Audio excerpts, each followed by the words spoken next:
किया जा रहा है। भारत जिनके दिल में बसता है और जो भारतीयों के दिलों पर राज करते हैं, हमारे प्रिय प्रधानमंत्री जो सतत कार्यरत हैं, सतत संकल्परत हैं, आपका हार्दिक स्वागत, हार्दिक हार्दिक स्वागत। चिमूर की इस क्रांति भूमि में हमारे प्रिय प्रधानमंत्री, हमारे प्रिय नेता, विश्व नेता, लोकप्रिय नेता माननीय श्रीमान नरेंद्र मोदी जी अपनी जनता का अभिवादन स्वीकार कर रहे हैं। वो जनता जिसकी प्रगति के लिए वे निरंतर कार्यरत रहते हैं। हर लाडली बहन को लखपति बनाने का जिन्होंने प्रण लिया है और हर हाथ को काम देने का जिन्होंने संकल्प लिया है। देश के हर कोने में विकास की रोशनी पहुंचाने को कृत संकल्पित हमारे लोकप्रिय प्रधानमंत्री, हमारे प्रिय नेता, हमारे प्रेरणा स्रोत, हमारे मार्गदर्शक माननीय श्रीमान नरेंद्र मोदी जी।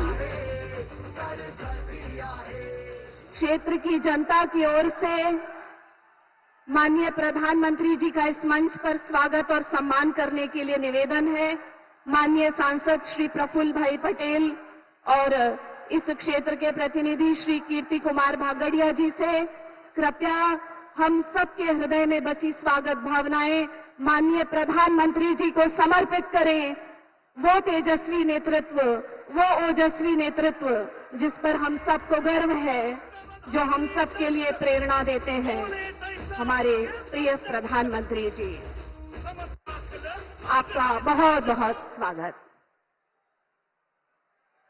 आणि यानंतर मी आता कर्तबगार नेते, प्रगल्भ व्यक्तिमत्वाचे धनी माननीय खासदार प्रफुल्ल भाई पटेल यांना विनंती करते की त्यांनी स्वागतपर भाषण करावे।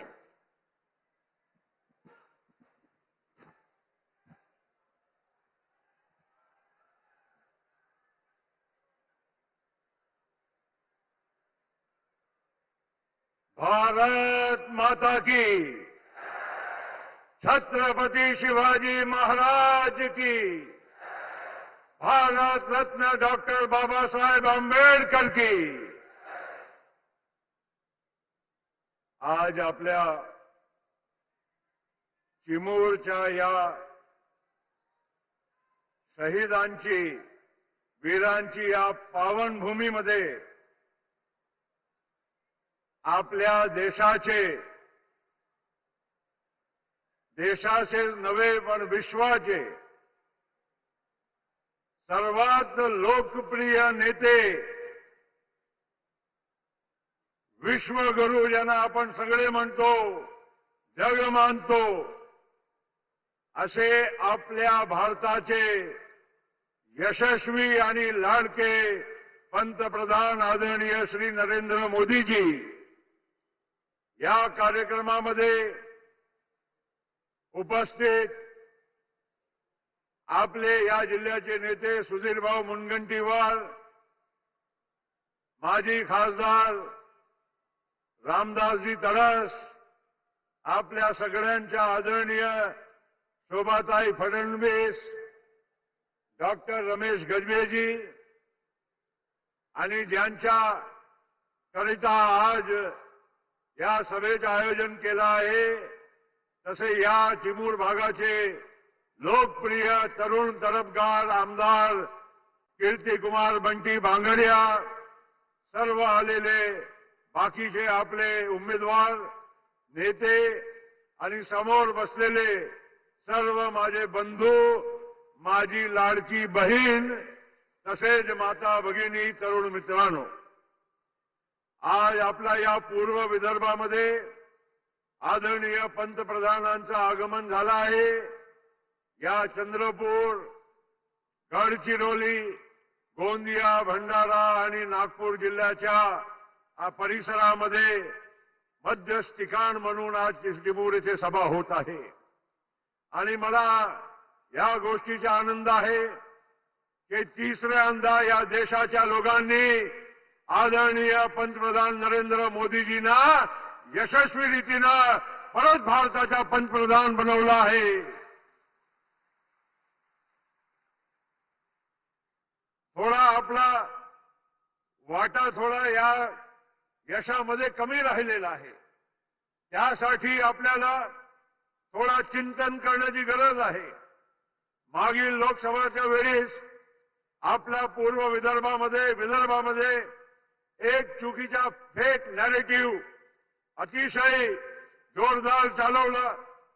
आरक्षण देशाचा समाप्त होणार आहे, संविधान बदलणार आहे आणि यामुळे त्याचा एक वेगळा परिणाम आपल्याला बघायला मिळाला.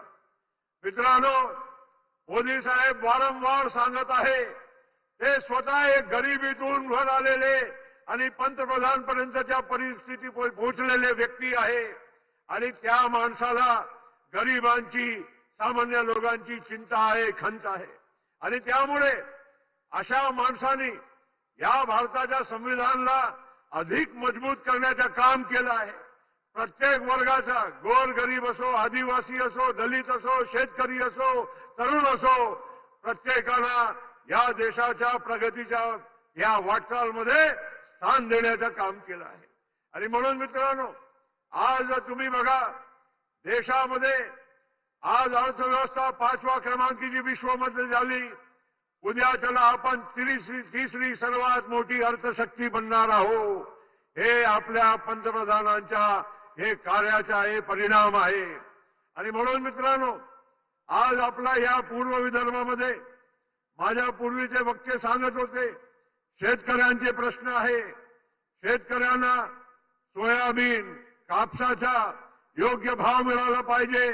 परवाच्या संकल्पपत्रामध्ये या एमएसपीच्या वर 20% भाव देण्याचं काम या आमच्या महायुतीच्या सरकार आपल्याला करून देणार आहे. ही आपल्या सगळ्या लोकांना सांगू इच्छितो. म्हणजे आज सोयाबीनचे 4800 असेल ते उद्या 6000 मिळेल. बाकीच्या सगळ्या तुम्हाला पिकाचा, आज धान पिकवणारा शेतकरी या भागामध्ये आहे, पूर्व विदर्भामध्ये.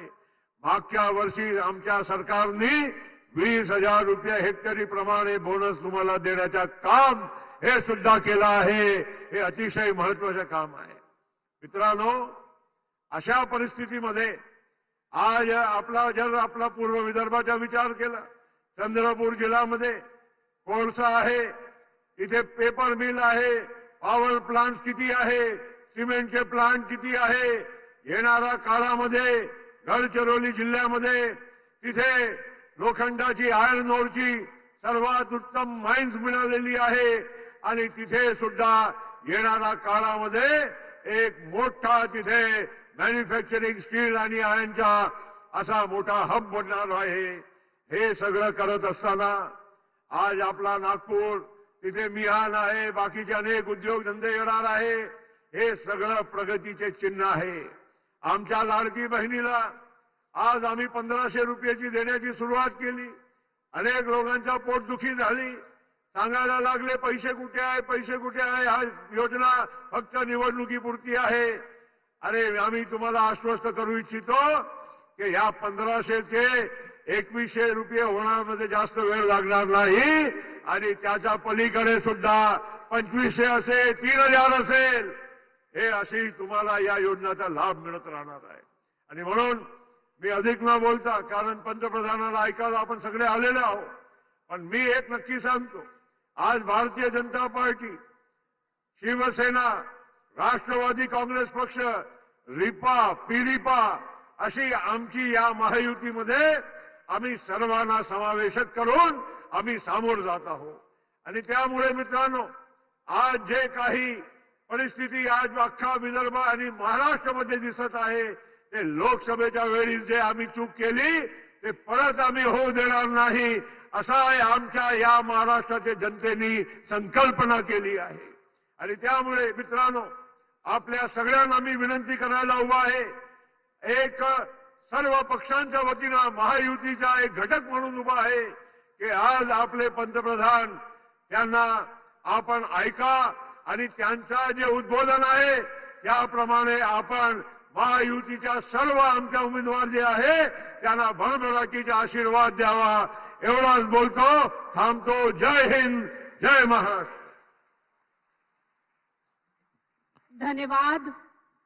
और अब हम सब जिन्हें सुनने को आतुर और प्रतीक्षित हैं, विकसित भारत के स्वप्न शिल्पी, हर वर्ग के विकास हेतु कृत संकल्पित, भारतीय जीवन मूल्यों के मूर्तिमान प्रतीक, हमारे देश के लोकप्रिय नेता और विश्व नेता, हमारे प्रधानमंत्री सम्मानीय श्रीमान नरेंद्र मोदी जी से करबद्ध निवेदन करती हूं कि वे कृपया सभा को संबोधित करें और हम उनके उद्बोधन से लाभान्वित हों।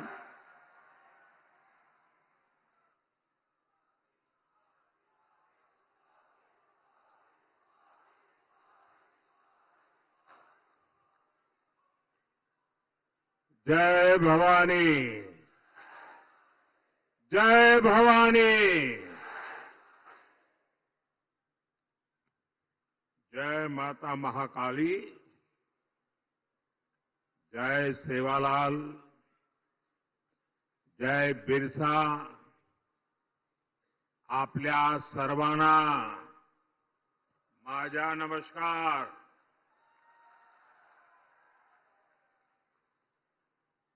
श्री हरि बालाजी महाराज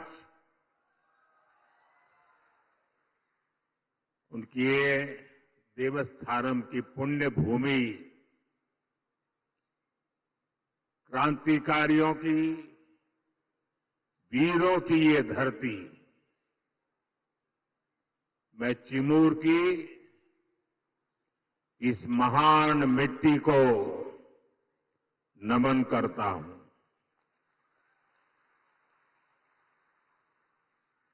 इस भूमि के गोंड सरदार वीर बाबूराव पुल्लेसूर शेड़माके को मैं नमन करता हूं। साथियों, महाराष्ट्र में चुनाव के क्या नतीजे आने वाले हैं, ये आप लोगों ने आज ही दिखा दिया है।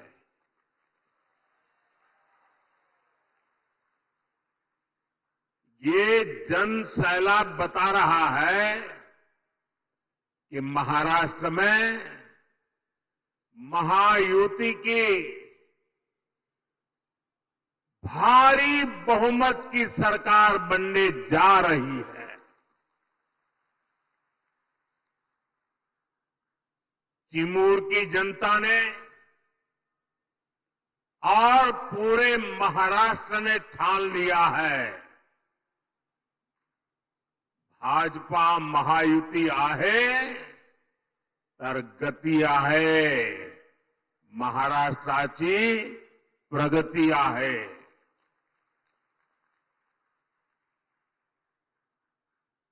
साथियों, मैंने सालों तक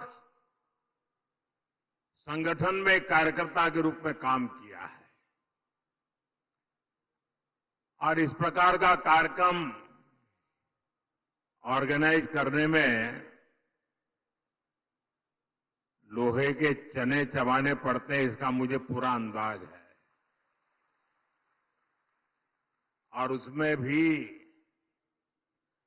12-1 बजे ऐसा कार्यक्रम करना, मैं गुजरात में तो नहीं कर सकता था। आपने क्या कमाल कर दिया है जी। जहां भी मेरी नजर पहुंच रही है, लोग ही लोग नजर आ रहे हैं और ऐसा लग रहा है जैसे केसरिया सागर लहरा रहा है।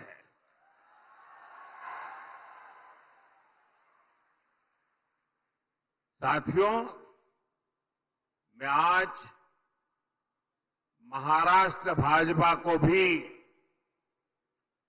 बधाई दूंगा, जिसने बहुत ही शानदार संकल्प पत्र जारी किया है। ये संकल्प पत्र में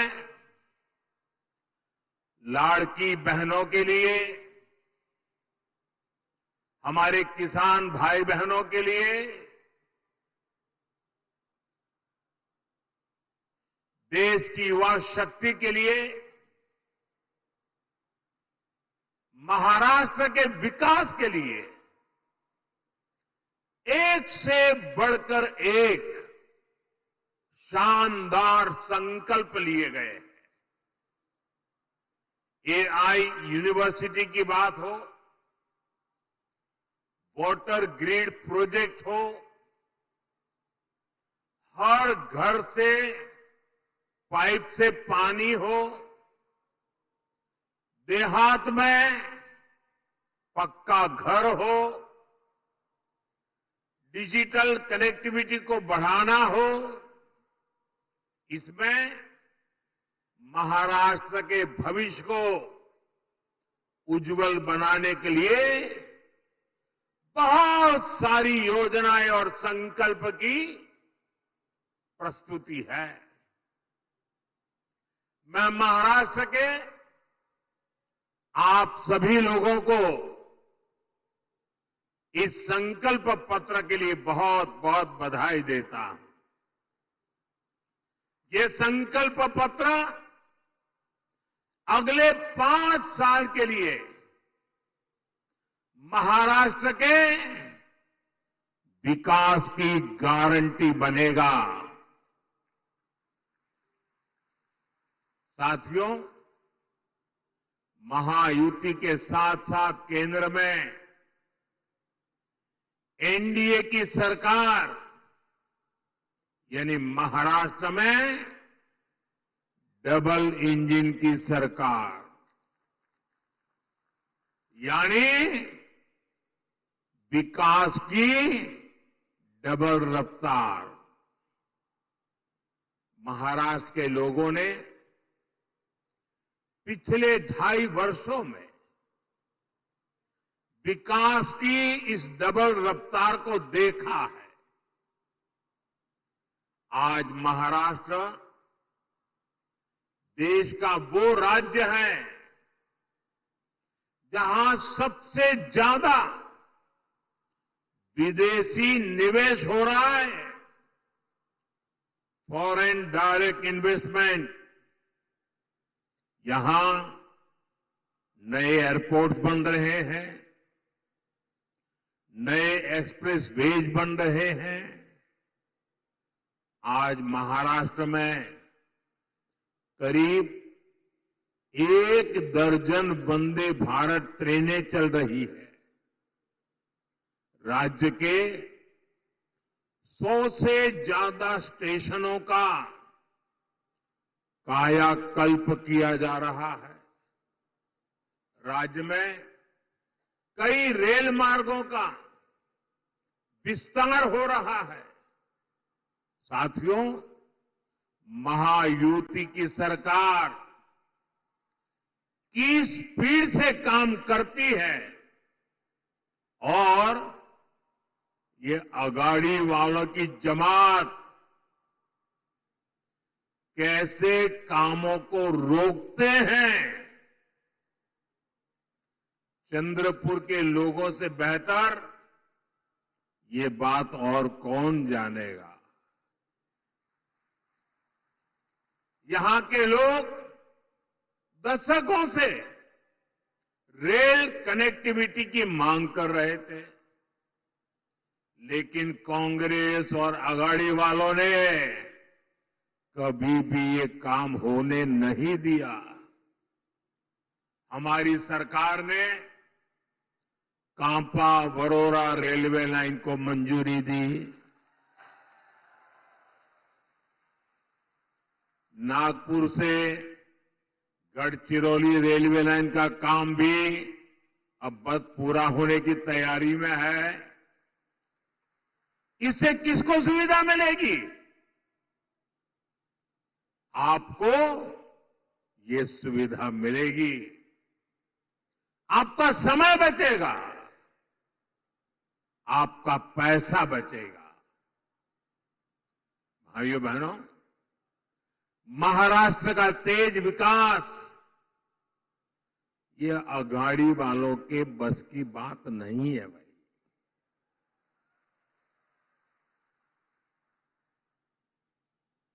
अगाड़ी वालों ने केवल विकास पर ब्रेक लगाने में पीएचडी कर दी है। कामों को अटकाना, लटकाना और भटकाना, ये कांग्रेस वाले तो इसमें डबल पीएचडी है, एक्सपर्ट है। 2.5 साल में इन्होंने मेट्रो से लेकर वाडवण पोर्ट और समृद्धि महामार्ग तक हर विकास परियोजनाओं को रोकने का काम किया। इसलिए याद रखिएगा, आघाड़ी यानी भ्रष्टाचार के सबसे बड़े खिलाड़ी।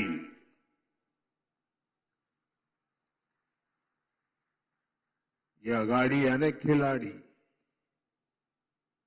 आप इन्हें दोबारा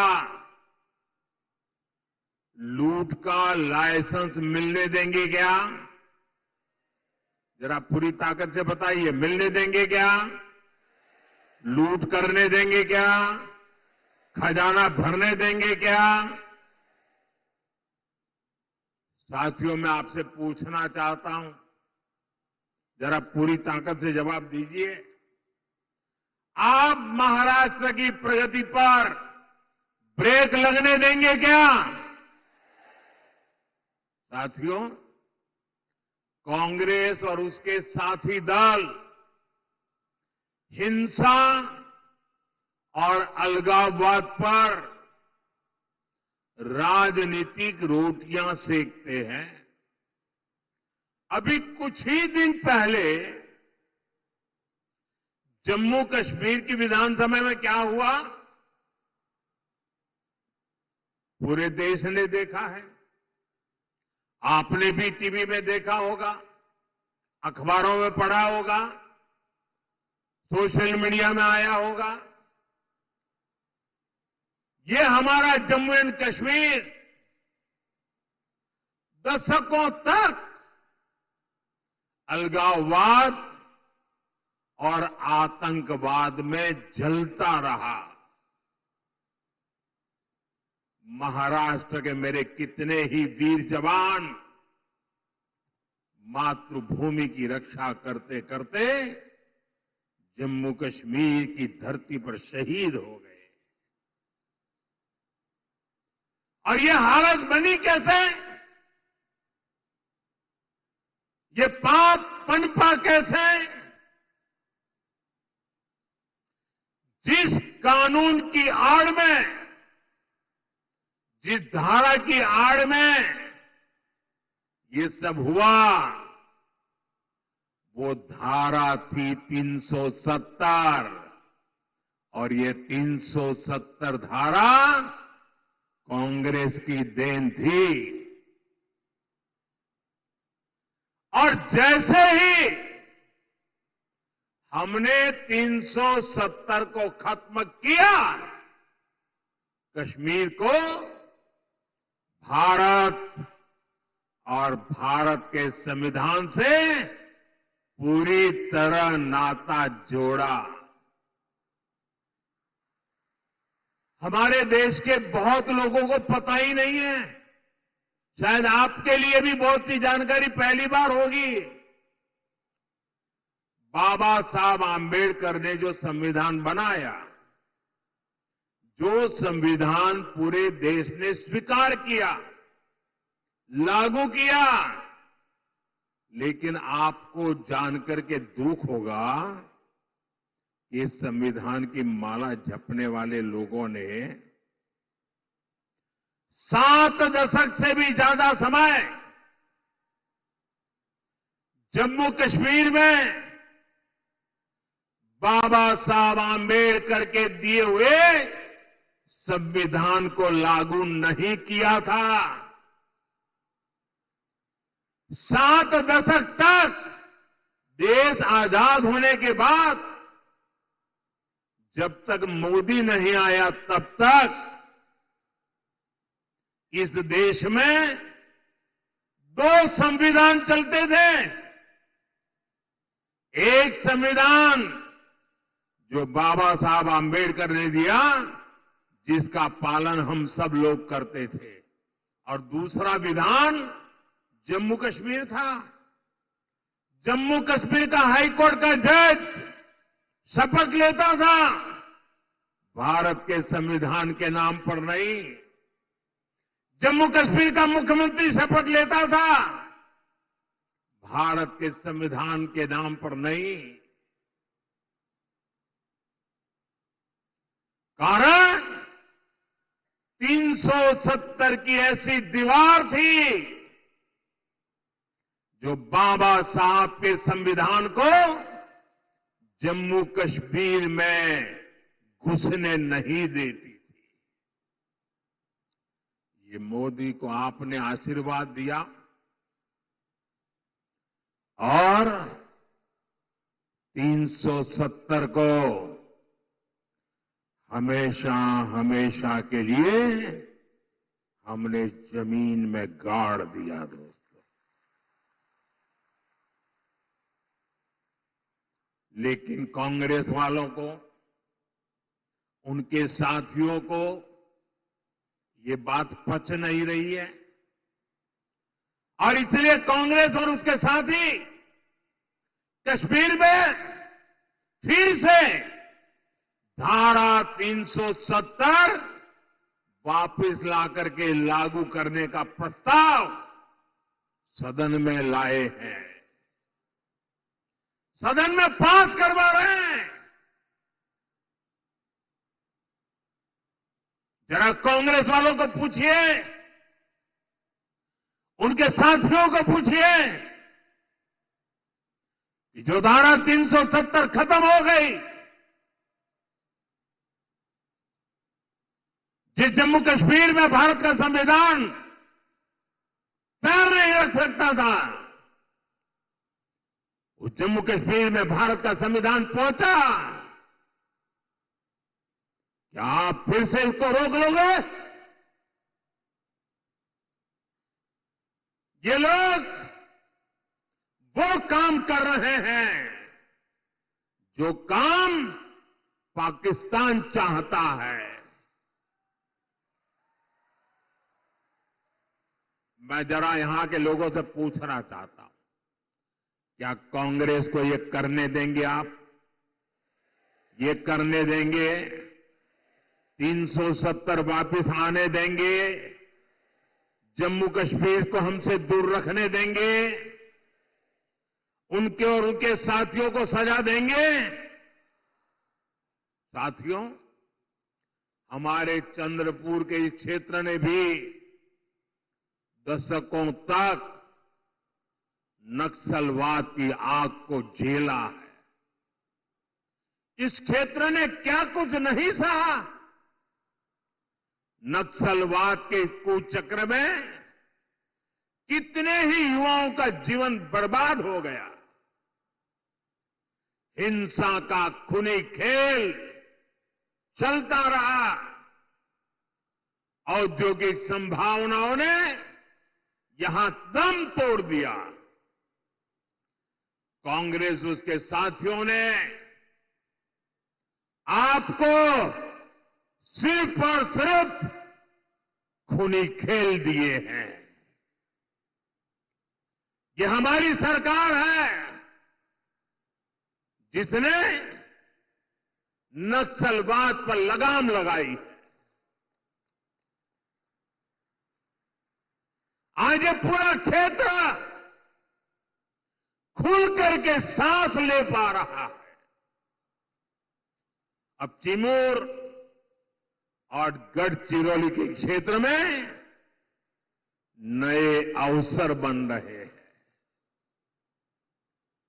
इस क्षेत्र में नक्सलवाद फिर से ना हावी हो जाए,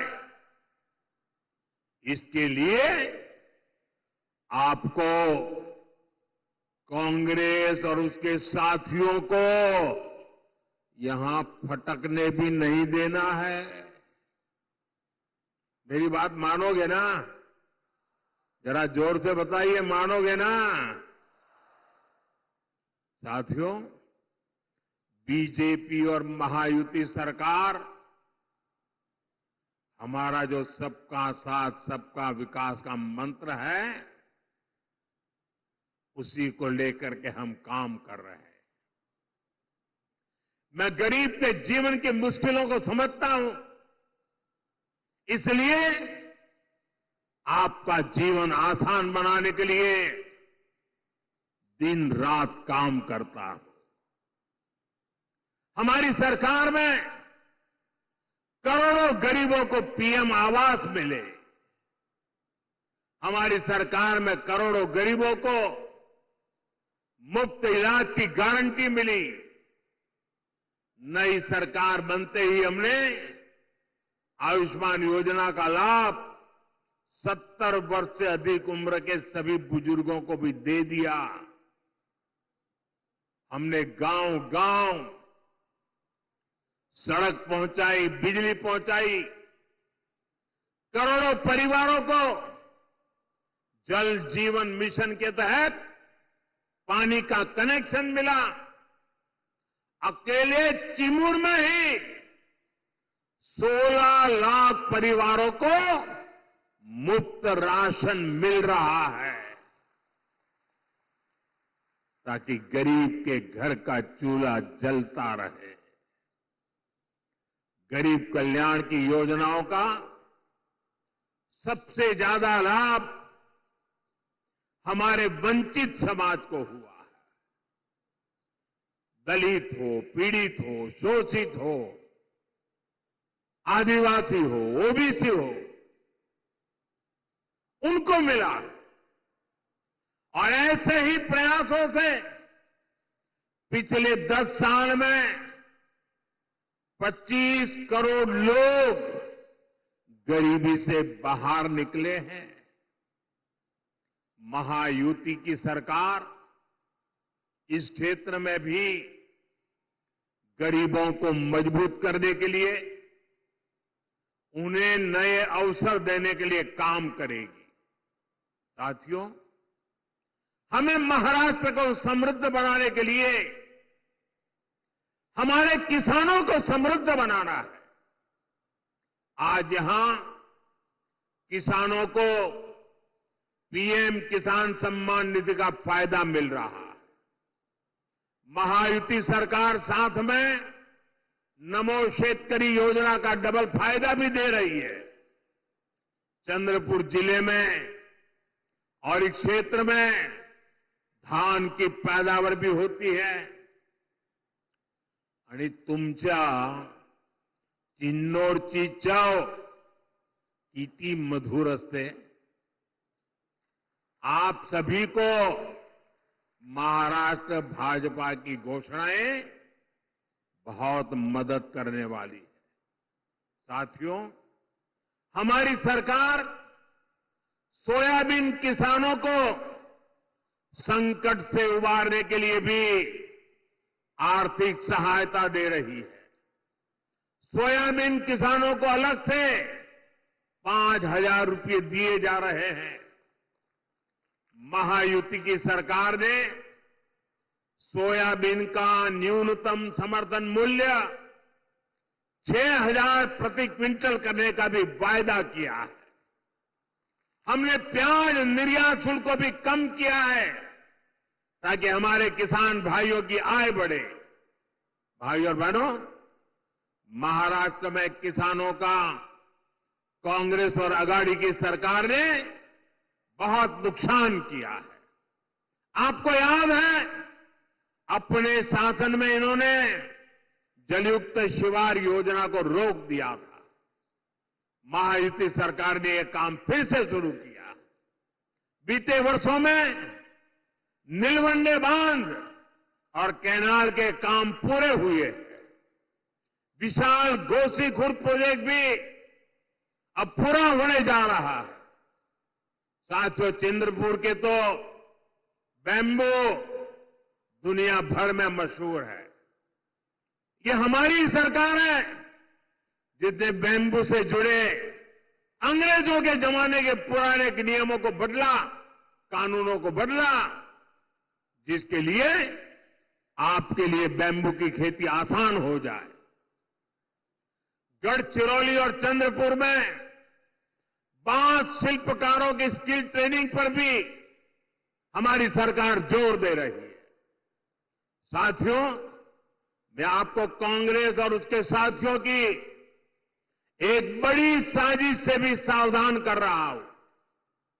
हमारे देश में आदिवासी समाज की जनसंख्या करीब करीब 10% के आसपास है। कांग्रेस आप आदिवासी समाज को जातियों में बांटकर टुकड़े टुकड़े करके कमजोर करना चाहती है। यहां चिमूर चंद्रपुर में भी बड़ी संख्या में मेरे आदिवासी भाई बहन रहते हैं। कांग्रेस चाहती है कि हमारे आदिवासी भाई एसटी के रूप में उनकी पहचान खो दें, आदिवासी के रूप में उनकी पहचान खो दें, उनकी ताकत से उनकी जो पहचान बनी है वो बिखर जाए। सारे आदिवासी समाज की छोटी छोटी जातियां अपने आप को एसटी के नाते भूल जाए, आदिवासी के नाते भूल जाए, सिर्फ जाति के रूप में याद रखें और आपस में लड़ें, आपकी एकता टूट जाए। ये कांग्रेस का खतरनाक खेल है। कांग्रेस गोंड समाज को राजगोंड से लड़वाना चाहती है, अरग समाज को प्रधान समाज से लड़वाना चाहती है, कांग्रेस पठारी को सरोटी से, हलवा को हलबी से, कोलम को मन्नेर वारलू से लड़वाना चाहती है। आदिवासी समाज जातियों में बटेगा तो उसकी पहचान खत्म हो जाएगी, उसकी ताकत खत्म हो जाएगी। विदेश में जाकर कांग्रेस के शहजादे खुद ये ऐलान कर चुके हैं। इसलिए मैं कहता हूं, हमें कांग्रेस के इस षड्यंत्र का शिकार नहीं होना है, हमें एकजुट रहना है। और इसलिए मेरा तो आपसे एक ही आग्रह है, हम एक रहेंगे तो सेफ रहेंगे, हम एक रहेंगे तो